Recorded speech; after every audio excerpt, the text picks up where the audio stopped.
Next देखो इसमें है हमारे पास स्टेट ऑफ मैटर के अंदर हमने आइडियल गैस कंबाइन इक्वेशन कर ली थी। आज हम करेंगे डाल्टन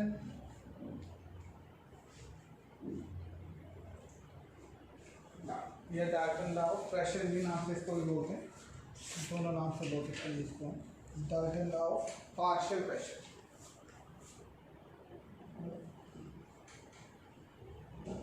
पार्शियल प्रेशर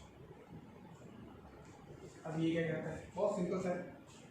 कहते जी आपके पास सपोज करो दो गैसेज, ये भी कंटेनर है, इसमें आपने कोई गैस फिल की है, मान लीजिए हाइड्रोजन गैस है। इस हाइड्रोजन गैस का प्रेशर है 50, इस हाइड्रोजन गैस का है 50 प्रेशर है, ठीक है। प्रेशर को आप जिसमें मर्जी कर लो, mm में कर लो, बार में कर लो, मान लीजिए मैं 50 mm कर देता हूँ। हाइड्रोजन गैस का प्रेशर 50। ऐसी एक और कंटेनर, इसमें गैस है नाइट्रोजन, ठीक है, और इसका प्रेशर होगा जी आपके पास सपोज करो 100 mm। दो अलग अलग गैसेज है एक चैम्बर में, एक फ्लास्क बोल दो, ट्यूब बोल दो, कुछ भी बोल दो। एक फ्लास्क के अंदर आपके पास हाइड्रोजन गैस है, उसका प्रेशर 100 mm है। दूसरे फ्लास्क में नाइट्रोजन, उसका प्रेशर कितना है 100 mm है। तो कहता है कि अगर इन दोनों गैसेस को, सेम अमाउंट गैसेस को मैं किसी और बीकर में डाल दूं या और फ्लास्क में डाल दूं, तब बताओ इस गैस का प्रेशर कितना होगा। हाइड्रोजन और नाइट्रोजन दोनों ही हैं इसी से जी, हाँ बताओ इस गैस का प्रेशर कितना होगा।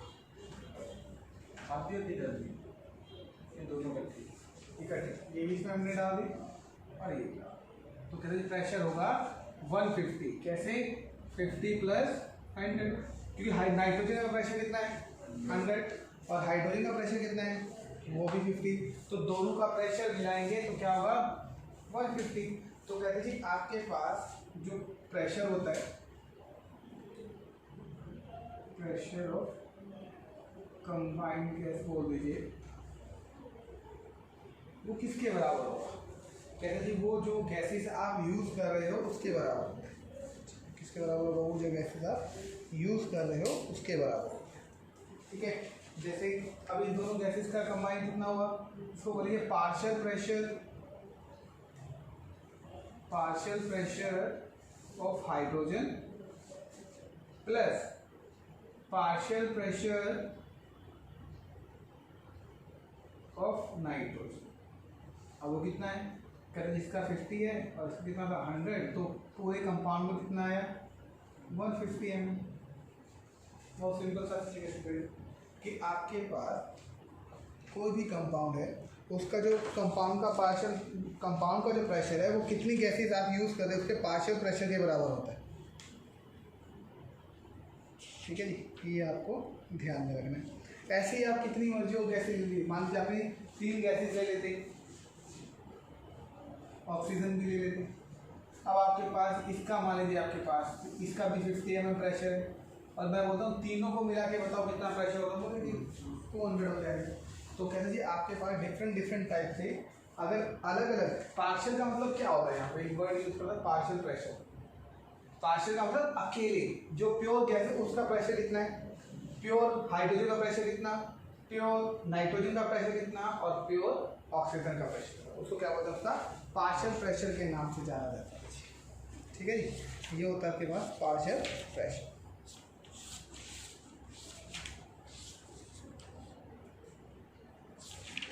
नेक्स्ट करेंगे जैसे इसके अंदर हम kinetic molecular theory of gases.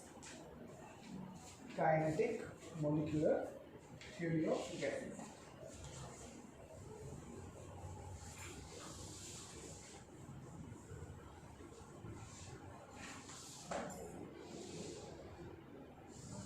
Kinetic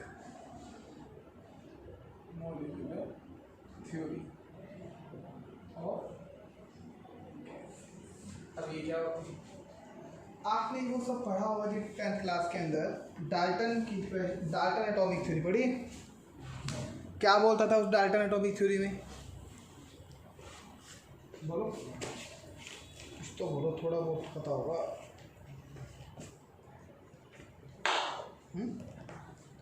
बोलो जी बोलो, कुछ तो बोलो। उसमें याद है आपने ये बोला था कि छोटे छोटे जो एटम्स होते हैं वो बिल्कुल स्मॉल स्मॉल एटम मिलके क्या बनाते हैं, एक मॉलिक्यूल बनाते हैं। एक एलिमेंट के अंदर बहुत छोटे छोटे एटम्स होते हैं जिसका सेम साइज होगा। अगर सोडियम का साइज इतना है तो सारे एटम का साइज सेम होगा। क्लोरीन का मान लीजिए इतना साइज और सारे क्लोरीन का साइज एक जैसा ही होगा। तुमने बोला था दो डिफरेंट डिफरेंट एटम्स एलिमेंट्स के एटम कभी भी सेम नहीं हो सकते, सबका साइज अलग होता है, ठीक है, मास अलग होता है, सब कुछ अलग अलग होता है। वही सेम थ्योरी इसके अंदर भी है, ठीक है। इसमें हम क्या बोला, कहते जी आपके पास हर एक जो गैस है वो स्मॉल पार्टिकल से मिलके हुए होती है। जो बात बिल्कुल सच्ची है। कहते आपके पास जो भी कोई गैस है वो स्मॉल स्मॉल पार्टिकल से मिलकर क्या बनती है, एक मॉलिक्यूल बनता है जी गैस का, ठीक है। ये जैसे एटम्स का बनता था सेम, ठीक। एक दूसरा बोलेगा गैसेस के अंदर जो एटम का डिस्टेंस होता है ना वो बहुत ज़्यादा होता है। ये बात तो सच्ची है ना, क्योंकि गैसेस के अंदर एटम का डिस्टेंस क्या होता है, बहुत ज़्यादा होता है, जिसकी वजह से इनके अंदर फोर्स ऑफ अट्रैक्शन और फोर्स ऑफ रिपल्शन भी क्या होती है, ना के बराबर। इसके अंदर ना तो कोई फोर्स ऑफ अट्रैक्शन होती है, फोर्स ऑफ अट्रैक्शन और फोर्स ऑफ रिपल्शन दोनों ही नहीं होती,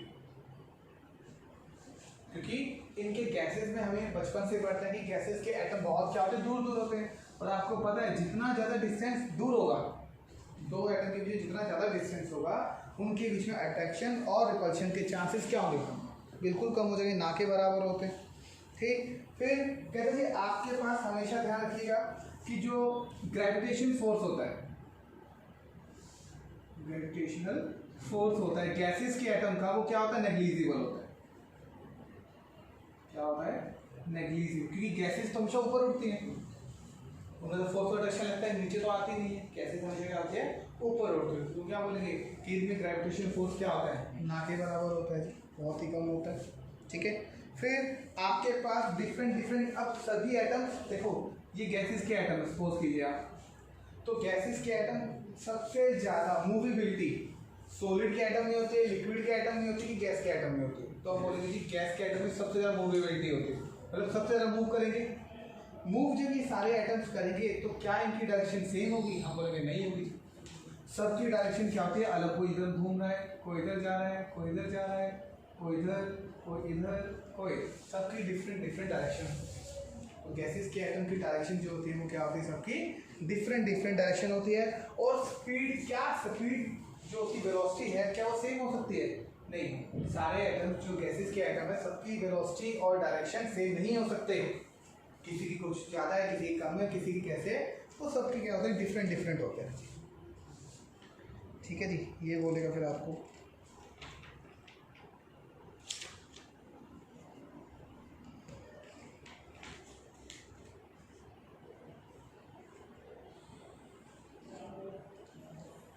तो ये सेम ऐसी हैं जैसे आपके पास ऐसी बातें बोलेगा। काइनेटिक थ्योरी कैसे में ये बोला कि आपके दो अलग अलग एटम है, जैसे मान लीजिए ये हाइड्रोजन के एटम है और ये ऑक्सीजन के एटम है, तो ऑक्सीजन के एटम थोड़े बड़े होंगे। तो कहता है ऑक्सीजन के एटम और बाकी कभी भी दो अलग अलग गैसेस के एटम से नहीं हो सकते। जैसे वहाँ एटम के बारे में बोला ना कि अलग अलग एटम, हाइड्रोजन का एटम अलग है, सोडियम का अलग है, नाइट्रोजन का अलग है, ऐसी। तो इसमें भी गैसेस मॉलिक्यूल के एटम क्या नहीं हो सकते, सेम सेम नहीं, ठीक है। तो ये था जी आपके पास काइनेटिक मॉलिक्यूलर थ्योरी, ये सेम डाल्टन एटॉमिक थ्योरी ही जैसा है, ठीक है जी। तो एक ये है जी आपके पास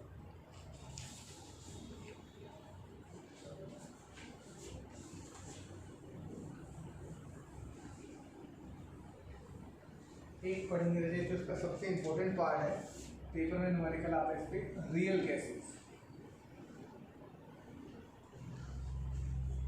रियल गैसेस, अब ये क्या होता है, कौन बताएगा जी।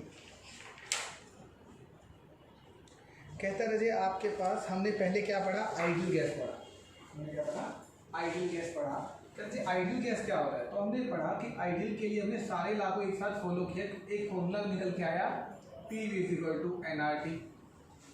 तो आइडियल गैस वो होती है ऐसी गैस जो इस रूल को फॉलो करे, इस फॉर्मूले को फॉलो करे और फिर फिट बैठ जाए, वो गैस क्या होगी, आइडियल गैस होगी।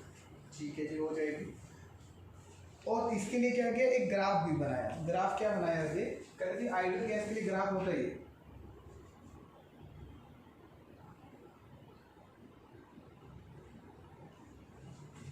ये ग्राफ प्लॉट करेंगे, प्रेशर और प्रेशर इनटू वॉल्यूम और प्रेशर यूज। कहते हैं ये फिक्स कर दिया कि आइडियल गैस कोई भी होगी ना, तो जब आप प्रेशर इनटू वॉल्यूम और प्रेशर के बीच में ग्राफ प्लॉट करोगे तो हमेशा ऐसे बिल्कुल एक लाइन स्ट्रेट ये ग्राफ आना चाहिए। बट जब पढ़ा गया, अलग अलग गैसेस पे स्टडी किया गया, सब गैसेस को पढ़ा गया, जैसे hydrogen, oxygen, nitrogen, fluorine, chlorine, neon, argon, मतलब सारी गैसेस को पढ़ा गया। तब उनसे देखा गया कि क्या कोई आइडियल गैस है। तब पता चला जी कोई भी गैस इस रूल को फॉलो नहीं करती, इस रूल को फॉलो नहीं करती। ठीक है, नहीं करती। तो अब जब नहीं करती तो क्या वो गैस जो ग्राफ है वो इस लेवल का आएगा, कभी नहीं आएगा। कि जब रियल गैस ही आइडियल गैस ही नहीं है तो ग्राफ भी इस लेवल का नहीं आएगा। तो कहते फिर कैसा आएगा, कहते जी आपके पास जो ग्राफ था वो भी अलग अलग आता है। और वो कैसा था, कहते कुछ गैसेस तो ऐसी आएंगी जिनका ग्राफ ऊपर की ओर जाता है, ऐसे कुछ ऐसे नीचे के ऊपर जाता है, जैसे ये आपके CO, CH4, H2 और N। आप देखो ये चार गैसेस का हमने ग्राफ प्लॉट किया, चारों में से कोई भी स्ट्रेट लाइन नहीं आया। इसका मतलब क्या हुआ, ये चारों गैसेस क्या है, आइडियल गैस नहीं है। और जो गैस आइडियल गैस नहीं है वो कौन सी होगी, वो रियल गैस होगी। ठीक है, ये बात आपको याद आती है। फिर आपके लिए मैं क्वेश्चन आना चाहिए, फिर इसके लिए तो कोई फॉर्मूला बना होगा, रियल गैस के लिए तो कोई फॉर्मूला होना चाहिए। जब आइडियल के लिए है तो रियल गैस के लिए क्या फॉर्मूला है। तो इसमें बहुत सारी कैलकुलेशन करने के बाद क्या बनाना चाहिए, आपको एक वैल्यू देगा कि आपके रियल गैस के अंदर जब भी कैलकुलेशन की ना तो ये कहता है आपका फॉर्मूला क्या है, PV = nRT। लेकिन आइडियल रियल गैस का फॉर्मूला क्या होता है, P + AV², P + AV² V - B, V - B RT। ये V - RT।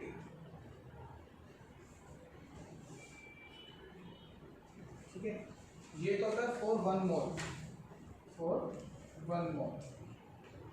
अब जैसे ये n मोल के लिए, n क्या है, नंबर ऑफ मोल्स होते हैं। अगर आपको n मोल के लिए करना है फिर क्या आएगा, फॉर n मोल। तो कहोगे जब क्या करोगे, फॉर्मूला लगेगा P + AN² / V², V - NB = nR। ये formula P + AN² V² V - NB = nRT। ठीक है, अब इसका मतलब समझिए क्या हुआ। कहते जी आप इन दोनों में ना कंबाइन करो, ये आइडियल गैस थी और ये क्या है, रियल गैस। तो कहते फर्क कैसे देखोगे, कहते आइडियल गैस का जो प्रेशर है P है, लेकिन रियल गैस का प्रेशर कितना है, P + AN² / V।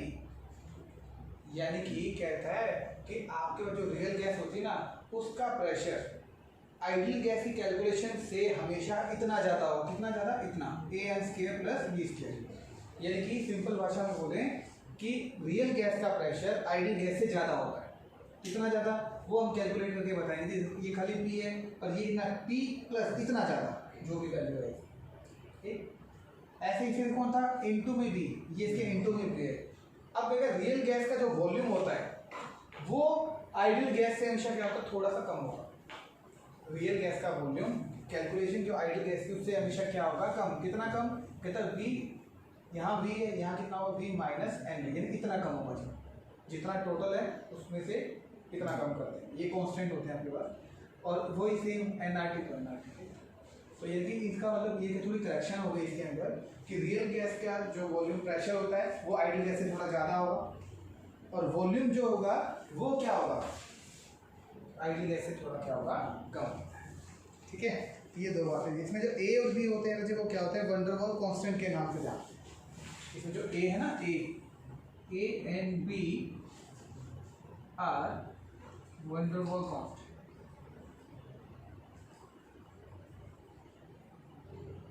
ये ए और बी क्या कांस्टेंट है। एन क्या होता है, नंबर ऑफ मोल्स ही होते हैं। ठीक है, वॉल्यूम मोल, ये वॉल्यूम हो गया, सारी वैल्यू को गिवन हो गई। तो ये आपके पास क्या फॉर्मूला है, रियल गैस का फॉर्मूला हो गया।